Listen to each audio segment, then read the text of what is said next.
한 번 더 인사하겠습니다. 하나님께서 반드시 열매 맺게 하십니다.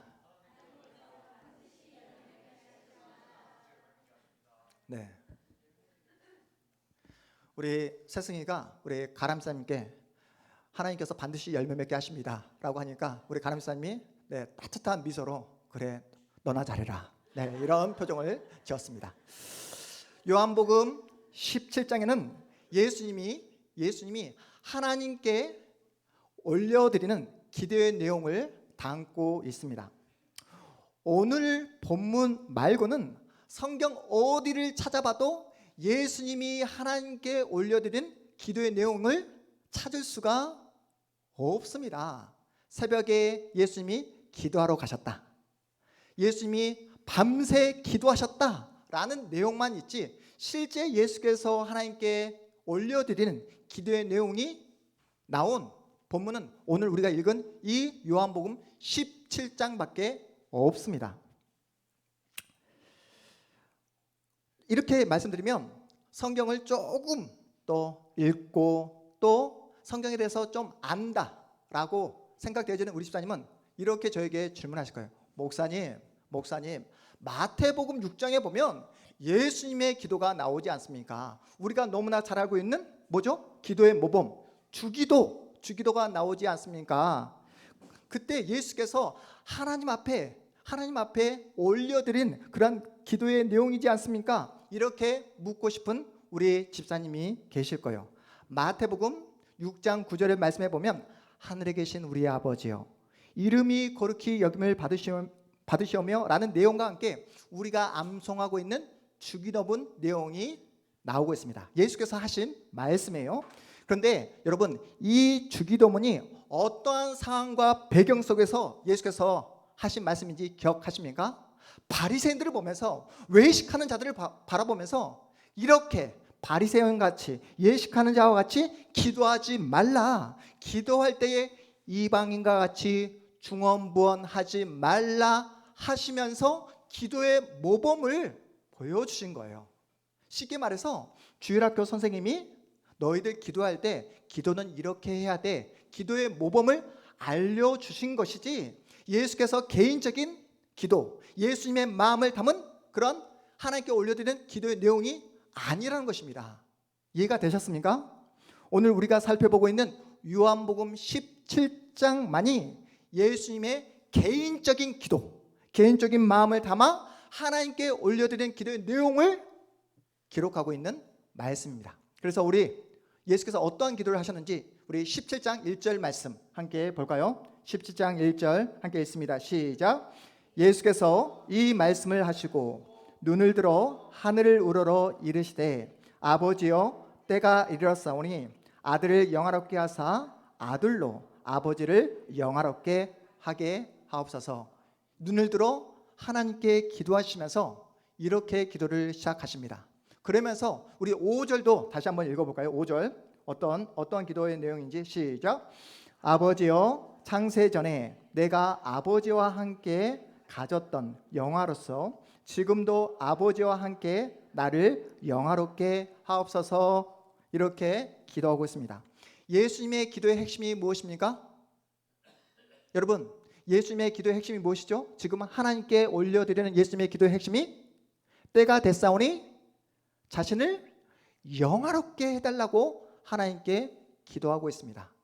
영화롭다, 영화롭게 하옵소서라는 그러한 이 단어를 들었을 때 어떤 이미지가 여러분의 머릿속에 떠오르시죠?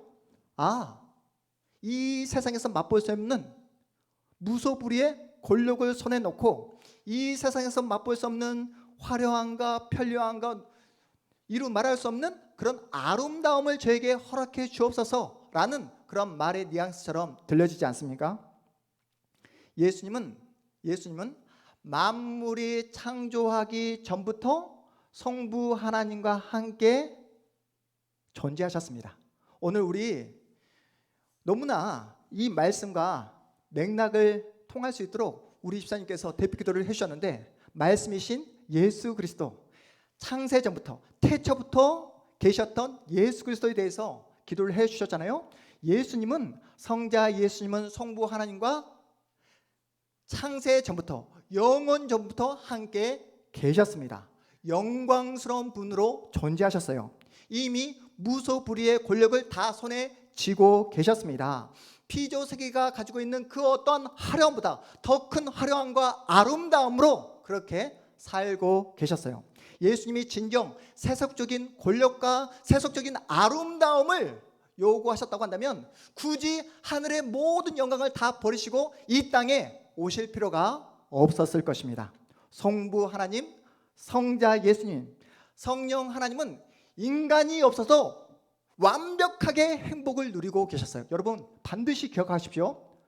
성부 하나님, 성자 예수님, 성령 하나님은 인간을 만들 필요가 없었어요. 인간이 있어야지만이 행복을 추구할 수 있는 그런 존재가 아니라 인간이 없어도 이 성부, 성자, 성령은 충분히 완벽하게 행복과 놀라운 만족을 누릴 수 있는 그런 분이셨습니다. 그렇다면 질문이 생기잖아요. 예수님이 성부 하나님을 영화롭게 했으니 이제는 당신이 그 영광과 영화로움을 받을 때가 됐다고 하면서 저를 영화롭게 해 주시옵소서라는 이 기도의 의미가 무엇일까요?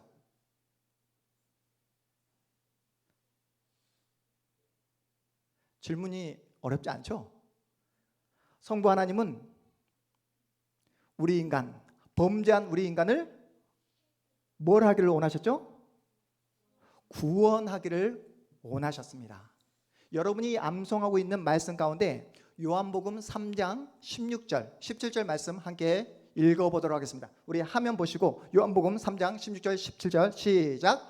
하나님이 세상을 이처럼 사랑하사 독생자를 주셨으니 이는 그를 믿는 자마다 멸망하지 않고 영생을 얻게 하려 하심이라. 아멘이십니까? 17절 말씀 시작. 하나님이 그 아들을 세상에 보내신 것은 세상을 심판하려 하심이 아니요 그로 말미암아 세상이 구원을 받게 하려 하심이라. 아멘. 성부 하나님은 범죄한 인간을 구원하기 위해 이 땅에 독생자 예수 그리스도를 보내셨습니다. 그리고 성자 예수님은 성부 하나님의 계획과 섭리에 순종하여 인간의 몸을 입고 이 땅에 내려오신 거예요. 하늘의 그 모든 영광과 하늘의 그 모든 아름다움을 다 포기한 채 인간의 몸을 입고 이 땅에 내려오신 것이 바로 아들이 아버지 성부 하나님을 영화롭게 한 것이다 라고 말씀하고 있는 것입니다. 어떤 의미인지 아시겠죠? 성부 하나님의 뜻에 순종해서 인간의 몸을 입고 낮고 낮은 이 땅에 오신 예수 그리스도의 그 낮아지심이 성부 하나님을 영화롭게 한 것이다 라고 말씀하고 있습니다. 무엇 때문에 오셨다고요? 범죄한 인간을 구원하기 위해서. 무엇 때문에 이 땅에 오셨다고요? 세상을 이처럼 사랑하사 사랑해서 이 땅에 오셨다라고 말씀하고 계십니다. 그리고 오늘 본문에 말씀하시는 우리 예수님, 이제 내일이면 십자가의 죽음을 눈앞에 두고 있습니다. 십자가 죽음을 눈앞에 두고 때가 됐사오니 이제는 하나님께서 영광을 받으시사오니 이제는 제가 영광을 받을 때가 됐습니다. 저를 영화롭게 하여 주옵소서라고 그렇게 기도하고 있습니다. 이 지긋지긋한 이 세상을 하루빨리 청산하고 아름다운 천국으로 저를 보내주옵소서라는 기도가 아니라 자신의 십자가 죽음을 통해서 누구의 계획을 성취하겠다? 성부 하나님의 계획을 성취할 수 있도록 저를 이끌어 주옵소서라는 제사장적인 기도를 예수께서 하고 계십니다. 여러분 이제 이해가 되시죠? 예수께서 자신을 영화롭게 해달라는 이 기도는 자신을 최고로 높여달라는 그러한 권력을 달라는 기도가 아니라 아들이 가장 기뻐하고 원하는 일을 해달라고 기도하고 있는 거예요. 여러분 아들이신 성자 예수님이 가장 기뻐하는 일이 뭐라고요? 무엇입니까? 성자 예수님이 가장 기뻐하는 일이 뭐라고요? 구원이신데 그 구원을 이루기 위해서는 자신이 십자가 위에서 못 박혀 돌아가는 그 일만이 구원을 할 수 있고 그 십자가의 죽음을 통해서만이 자신이 영광을 받을 수 있기 때문에 그 십자가를 흔들림 없이 달게 짊어질 수 있도록 믿음을 달라고 지금 하나님께 기도하고 있는 내용입니다. 창세전에 이미 하나님의 자녀로 선택한 동탄 한마음교회 성도들을 제가 구원할 수 있도록 주님, 저에게 십자가를 달게 짊어질 수 있는 그 믿음을 허락해 달라고, 영원하게 해달라고 그렇게 기도하고 있습니다. 예수님의 영광은 하나님께서 이미 선택하신 그 자녀에게 영생을 주는 게 예수님의 영광이었습니다. 우리 본문 2절 말씀 함께 읽어보겠습니다. 2절입니다. 시작. 아버지께서 아들에게 주신 모든 사람에게 영생을 주게 하시려고 만민을 다스리는 권세를 아들에게 주셨음이로소이다. 아들의 영광은 하나님께서 선택하신 하나님의 자녀에게 영생을 주는 것이다 라고 말씀하고 있습니다. 그러면서 영생, 영원한 생명이 무엇인지에 대해서 성경이 정의를 하고 있는데 예수께서 이렇게 정의하고 계십니다. 3절 말씀 함께 읽습니다. 시작. 영생은 곧 유일하신 참 하나님과 그가 보내신 자 예수 그리스도를 아는 것이니이다. 아멘. 여러분, 영생이랑은 죽지 않고 영원히 불사조처럼 사는 것이 영생이 아니래요. 여러분, 죽은 다음에 천국 가는 게 영생이 아니라 영생을 예수께서 어떻게 정의하고 계십니까? 유일하신 참 하나님과 그가 보내신 자 예수 그리스도를 아는 것이 바로 영생이다라고 말씀하고 있어요. 여러분, 아는 것입니다. 하나님이 누구신지 아는 거예요. 신앙이란 예수 그리스도가 누구신지 아는 것입니다. 모르면, 오해하면 신앙생활을 엉뚱하게 할 수밖에 없습니다. 부부가 서로에 대해서 알듯이 서로에 대해서 오해하면 어떻게 됩니까? 다툼과 반목과 갈등이 일어날 수밖에 없습니다. 그런데 아는 거예요. 알면 보이고 보면 사랑하게 되고 사랑하게 되면 더 깊은 관계를 맺을 수 있는 것입니다. 예수께서 성부 하나님의 뜻을 알아 죽기까지 순종하여 하나님을 높여 들었듯이 예수 그리스도의 십자가 은혜를 경험한 여러분이 이제는 그 성부 하나님을 사랑하고 나를 위해 십자가 지신 성자 예수님을 사랑하는 것, 그분을 아는 것, 이것이 바로 영생이다라고 우리에게 말씀하고 있습니다. 여러분, 과거에 세례를 받으실 때 목사님으로부터 여러 가지 질문 가운데 가장 첫 번째 질문이 이러한 질문이었습니다. 사람의 제일 되는 본분이 무엇입니까? 라는 그러한 질문을 세례를 받을 때 여러분이 받았을 거예요. 신자로서 가장 첫 번째 해야 될 책임과 의무가 무엇입니까? 라는 그러한 질문을 받았을 겁니다. 이때 어떤 대답을 하셨죠? 세례 안 받았습니까? 여러분, 세례를 받을 때 가장 첫 번째로 받았던 질문이 바로 사람의 제1 되는 본분, 신자로서 가장 첫 번째 해야 될 책임과 의무는 무엇입니까? 라고 질문을 받았을 때 이 질문에 답을 하지 못하면 세례를 받지 못했습니다. 뭐였죠? 하나님을 즐거워하고 영원토록 그를 기뻐하는 것입니다 라는 답을 했잖아요. 하나님을 즐거워하는 거예요. 그리고 일시적으로 잠시 잠깐만 그를 기뻐하는 것이 아니라 영원토록 기뻐하는 것이 바로 신자의 제일 되는 본분이다. 이것이야말로 영생이다라고 말씀하고 있습니다. 하나님을 즐거워하고 날마다 하나님 안에서 기뻐해야 될 우리들이 신앙생활하면서 가장 많이 실수하는 그 부분이 무엇입니까? 하나님을 전적으로 신뢰하지 못한다는 겁니다. 하나님이 눈에 보이는 이 세상보다 훨씬 더 크신 분이라는 사실을 너무나 쉽게 망각하고 살 때가 너무나 많더라는 거예요. 하나님을 신뢰하지 못해 나타나는 우리의 모습이 무엇입니까? 조급합니다. 조급증이 나타납니다. 기다리지 못해요. 하나님의 약속의 말씀을 붙잡고 기다리고 참고 인내하며 그 자리를 믿음으로 지켜야 함에도 불구하고 기다리지 못하고 성급하게 판단하고 또한 조급하게 행동해 버릴 때가 얼마나 많은지 모릅니다. 그런데 우리의 모습이 어떻습니까?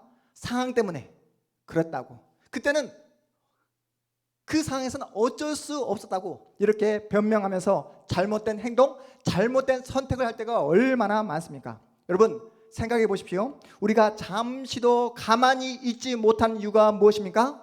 바로 하나님을 신뢰하지 못했기 때문에 그렇다는 거예요.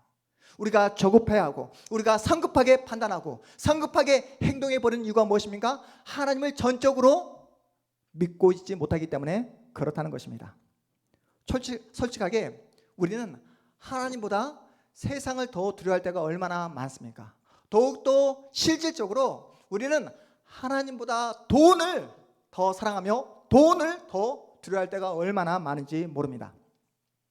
제가 목회를 지금까지 해보니까 지금까지 여러 우리 성도님들을 만나보지 않았겠습니까? 열이면 열, 돈 앞에서 다 나가 떨어지더라고요. 돈 앞에서 예수 믿는 신앙을 저버리는 그 성도들을 얼마나 많이 보았는지 모릅니다. 자신의 인격과 자신의 어떤 신앙의 수준보다 더 많은 돈을 가져도 문제이고, 또한 돈이 없어서 정말 안절부절하지 못하고 돈 때문에 아파하는 성도들도 다 돈 때문에 힘들어하고 돈 때문에 신앙생활을 어려워하는 분들을 제가 자주 보게 되었습니다.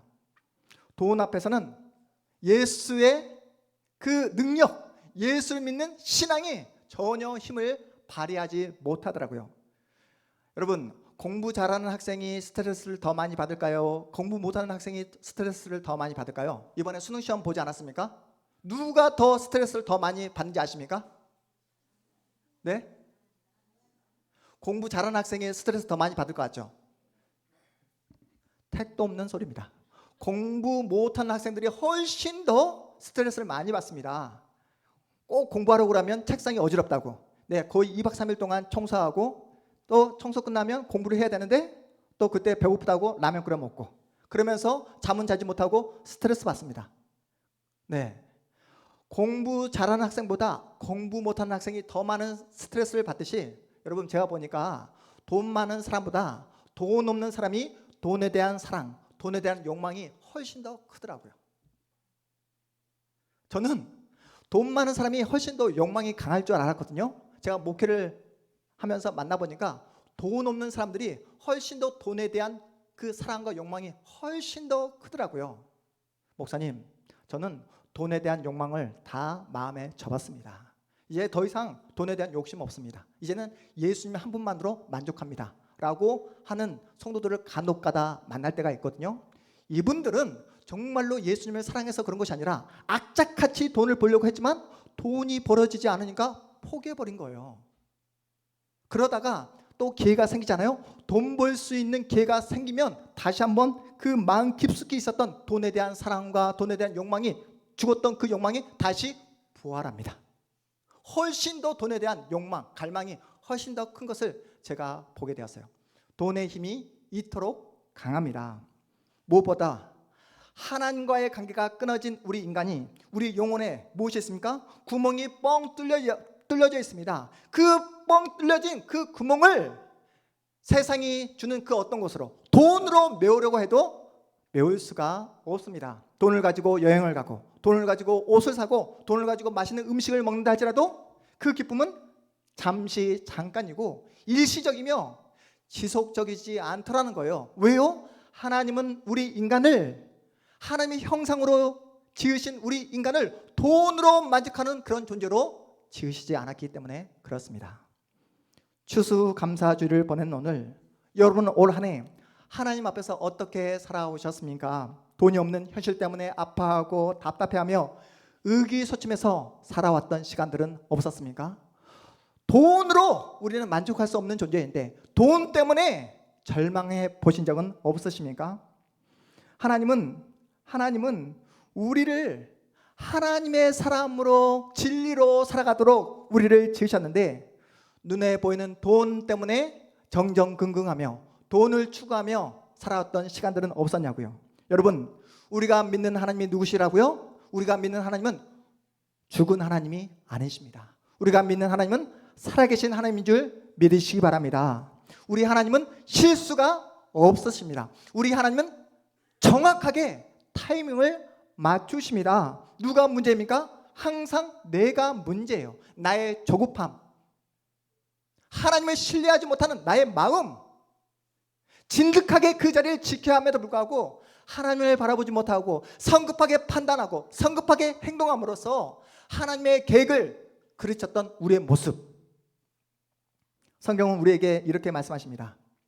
우리 인간은 내 자신의 행복을 추구하는 존재가 아니라 하나님 안에서, 누구 안에서요? 하나님 안에서 평강을 누리는 존재, 하나님 안에서 참된 만족을 누리는 존재다라고 우리에게 말씀하고 있습니다.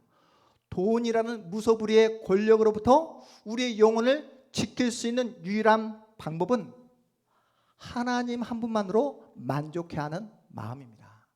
여러분, 하나님으로 만족해야 하지 않는, 예수 한 분만으로 기뻐하지 않는 그 마음이 있잖아요. 이 세상을 사는 내내 욕망의 노예로 살아갈 수밖에 없습니다. 가난하든 부하든 어떠한 상황에서도 예수의 사람으로 살아낼 때만이 돈의 유혹으로부터 우리 자신과 우리의 영혼을 지켜낼 수 있습니다. 그래서 성경은 우리에게 하나님을 믿으라고, 하나님만 전적으로 신뢰하라고, 무엇보다도 다른 어떤 관계보다 하나님과의 관계가 가장 중요하다라고 우리에게 말씀하고 있는 거예요. 왜요? 특별히 신자인 우리는 돈으로 만족할 수 있는 존재가 아니기 때문에 하나님이 주시는 그 말씀과 은혜로만 만족할 수 있는 그 존재로 지으셨기 때문에 우리에게 그렇게 말씀하고 있습니다. 여러분, 예수 믿는 우리가 이 땅을 살아가면서 예수로부터 어떠한 보상을 받기를 원하십니까? 저는 이 자리에 앉아있는 여러분 모두가 이미 예수께서 주신 보상과 은혜와 축복을 다 받으신 줄 믿습니다. 그 보상이 무엇입니까? 이 험한 세상, 정말 피와 눈물도 없는 이 세상 속에서 여러분은 살아계신 예수님을 만나셨잖아요. 그 예수님을 사랑하고 계시잖아요. 정말 절망밖에 보이지 않는 이 세상 속에서 예수 때문에 소망을 바라보고 계시잖아요. 여러분은 전혀 감사할 수 없는 이 모든 환경과 조건 속에서도 오늘 우리 문영희 집사님께서 감사했던 기도의 내용처럼 우리는 그 가운데서 하나님을 바라보며 감사하는 신자로 살아가고 계시잖아요. 이것이 바로 추수감사주의를 맞이하는 우리 모두에게 주신 하나님의 은혜이며 축복인 줄 믿으시기 바랍니다. 세상에서 잘 나가는 것이 복이 아니라, 세상 앞에서 떵떵거리는 것이 복이 아니라, 내가 가진 고민과 걱정과 염려를 주님 앞에 다 내려놓고 주님의 은혜를 날마다 경험할 수 있는 여러분이 참된 복된 자이다라고 말씀하고 있습니다. 여러분, 이 말씀이 믿어지십니까? 이 말씀이 믿어지십니까? 이 말씀을 준비하는데 출애굽기 14장 말씀이 제 마음 가운데 와닿게 되었습니다. 여러분, 출애굽기 14장 어떠한 배경을 가지고 있는 말씀일까요? 어떠한 배경? 우리 출애굽기 14장 벌써 나왔네요. 네, 14장 우리 10절에서 14절까지의 말씀을 우리 함께 어떠한 배경인지 보도록 하겠습니다. 14장 10절에서 14절까지의 말씀 함께 읽겠습니다. 시작. 바로가 가까이 올 때에 이스라엘 자손이 눈을 들어 본즉 애굽 사람들이 자기들 뒤에 이른지라. 이스라엘 자손이 심히 두려워하여 여호와께 부르짖고 그들이 또 모세에게 이르되 애굽에 매장지가 없어서 당신이 우리를 이끌어내어 이 광야에서 죽게 어찌하여 당신이 우리를 이끌어내어 우리에게 이같이 하느냐. 우리가 애굽에서 당신에게 이른 말이 이것이 아니냐. 이르기를 우리를 내버려 두라. 우리가 애굽 사람을 섬길 것이라 하지 아니하더냐. 애굽 사람을 섬기는 것이 광야에서 죽는 것보다 낫겠노라. 모세가 백성에게 이르되 너희는 두려워하지 말고 가만히 서서 여호와께서 오늘 너희를 위하여 행하시는 구원을 보라. 너희가 오늘 본 애굽 사람을 영원히 다시 보지 아니하리라. 여호와께서 너희를 위하여 싸우시리니 너희는 가만히 있을지니라. 아멘. 어떤 배경인지 이해가 되시죠? 하나님의 은혜로 이스라엘 백성들이 애굽의 통치, 애굽의 질서에서 해방이 되어서 이제 출애굽을 하는 장면입니다. 장면이에요. 놀라운 하나님의 은혜와 기적을 경험했습니다. 애굽 땅에서 하나님께서 보여주신 10가지 재앙도 보게 되었어요. 애굽 사람들이, 당대 최고의 권력과 군사력을 가진 애굽 사람들이 두 손 두 발 들고 항복했던 그 놀라운 역사도 보게 되었습니다. 하나님의 기적을 맛보았는데 이제 광야로 나가게 되는 것이죠. 근데 뒤에서 누가 쫓아옵니까? 애굽 군대가 자신들을 향해서 칼을 들고 죽여버리겠다 하면서 달려오고 있습니다. 자신들의 눈앞에는 또 어떤 장애물이 있습니까? 홍해 바다가 자신들을 기다리고 있는 거예요. 이때 이스라엘 백성들이 모세를 향해 원망합니다. 불평합니다. 그냥 우리 애굽에서 편하게 살도록 내버려 두지 왜 우리를 이끌어와서 이 광야에서 죽도록 만드느냐 하면서 모세뿐만 아니라 모세를 통해서 이스라엘 백성들을 이끌어 가시는 누구까지? 여호와 하나님을 향해 원망하고 불평하는 이스라엘 백성들입니다. 이때 하나님께서 모세를 통해 이스라엘 백성들에게 성급하게 조급하게 판단해버리고 불평하고 원망하는 이스라엘 백성들에게 모세를 통해 하신 하나님의 말씀이 바로 13절 14절 말씀입니다. 우리 다시 한번 믿음으로 우리 13절 14절 말씀 읽어보도록 하겠습니다. 믿음으로 읽겠습니다. 시작. 모세가 백성에게 이르되 너희는 두려워하지 말고 가만히 서서 여호와께서 오늘 너희를 위하여 행하시는 구원을 보라. 너희가 오늘 본 애굽 사람을 영원히 다시 보지 아니하리라. 여호와께서 너희를 위하여 싸우시리니 너희는 가만히 있을지니라. 아멘. 여러분, 우리의 상황과 너무나 비슷하지 않습니까? 지금 전 세계에서 이곳저곳에서 지금 전쟁이 일어나고 있습니다. 코로나 사태가 주춤하다 보니까 이제는 요즘 뭐 때문에 사람들이 힘들어하죠? 경제 상황 때문에 힘들다, 더 이상 못 먹고 살겠다, 앞으로 뭘 먹고 살아야 되지 사람들이 걱정하고 염려합니다. 건강 때문에 노후 문제로 지금 모두가 걱정하고 염려하고 있습니다. 자녀들 문제로 지금 가정에 평화가 깨지고 말았습니다. 이번에 수능 시험을 봤는데 어떤 대학을 갈까? 대학이 인생의 전부이냐? 그렇게 염려하고 불안해하고 걱정하는 그런 수험생을 둔 가정이 얼마나 많이 있는지 모릅니다. 그때 우리 하나님께서 뭐라고 말씀하고 계십니까? 너희는 두려워하지 말고 조급해하지 말고 성급하게 판단하고 성급하게 결정해버리지 말고 뭐 하라고요? 여호와 하나님을 믿음으로 가만히 서 있으래요. 제발 자발 떨지 말고 가만히 서 있으래요. 제발 불만하고 원망하지 말고 여호와 하나님을 신뢰함으로 그 자리를 믿음으로 지켜내라 라고 말씀하고 계십니다. 여호와께서 오늘 너희를 위하여 행하시는 구원을 보라.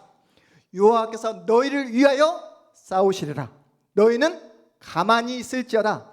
너희는 가만히 있어라. 누구를 의지하라? 여호와 하나님만 의지하라. 여호와 하나님만 바라보라. 여호와 하나님 안에만 거해라. 나머지는 내가 책임진다 라고 말씀하고 계십니다. 세상이 자랑하는 돈, 지식, 권력, 여러분 세상 사람들이 그토록 원하는 것이 무엇입니까? 강남에 있는 아파트 한 채, 그거 하나 없어도 여호와 하나님 안에서 날마다 기뻐하며 감사하며 오늘 하루를 의미 있게 보람되게 살아가고 있는 분들이 우리 주변에 얼마나 많은지 모릅니다. 예수께서 가라하신 정당한 믿음의 길을 걸어가고 계시는 성도님들이 우리 주변에 얼마나 많은지 모릅니다. 그분이 누구일까요? 주님께서 주신 그 믿음을 가지고 오늘도 조급해하지 않고 정당한 믿음을 걸어가고 있는 그분은 누구일까요? 여기서 손 들어보겠습니다. 그분은 나다. 그분은 나다. 한번 믿음으로 한번 손 들어볼까요? 그분은 나다. 네, 아무도 안 계십니까? 저는 오늘 추수감사주일을 맞이하면서 이 자리에 앉아있는 우리 동탄한마음교회 우리 가족 한 분 한 분들이 저는 여호와 하나님을 믿고 신뢰함으로 조급해하지 않고 믿음으로 정당한 길을 걸어가는 하나님의 사람이라고 저는 믿습니다. 아멘이십니까? 내 손에, 내 지갑에 돈이 없다 할지라도, 지금 내가 가진 건강이 없다 할지라도, 세상이 자랑하는 어떤 지식과 권력이 없다 할지라도 은혜 아니면 살아갈 수 없다라고, 크신 계획 다 헤아릴 수 없지만, 작은 고난에도 넘어지지만 저는 은혜 아니면 살아갈 수 없습니다 라고 고백하며 믿음으로 걸어가고 있는 여러분이야말로 저는 이 시대의 하나님의 사람이라고 믿습니다. 여러분, 세상이 아무리 힘들고 어렵다 할지라도, 내 손에 쥔 것이 아무것도 없다 할지라도, 경제적으로 너무나 힘들고 아프고 정말로 답답하다 할지라도, 여러분, 돈 때문에 예수님 부인하고 신앙을 저버릴 사람이 이 자리 가운데 누가 있습니까? 한 분도 안 계십니다. 아무리 힘들고 어려워도 예수 한 분만으로 만족하며 기뻐하며 예수님만 바라보며 나아가겠노라, 그렇게 결심함으로 지금 이 자리까지 누가 인도해 주셨다고요? 우리 하나님께서 여러분의 인생을 붙잡고 지금 이 자리까지 인도해 주신 줄 믿으시기 바랍니다. 우리 그래서 마지막으로 우리 동탄 한마음교회 모든 성도들이 다 암송하고 있는 우리 빌립보서 4장 6절 7절 말씀, 우리 함께 암송함으로 오늘 말씀을 마무리하도록 하겠습니다. 오늘 빌립보서 4장 6절 7절 말씀, 여러분이 다 암송하고 있는 말씀이에요. 우리 함께 암송해 보도록 할 텐데, 우리 충만이가 여러분을 너무나 사랑해서 화면으로 한번 보여주고 한 번 더 암송해 보도록 하겠습니다. 충만아, 화면 한번 보여주세요. 우리 충만이가 너무나 스트릭합니다. 예. 아무것도 염려하지 말고 시작.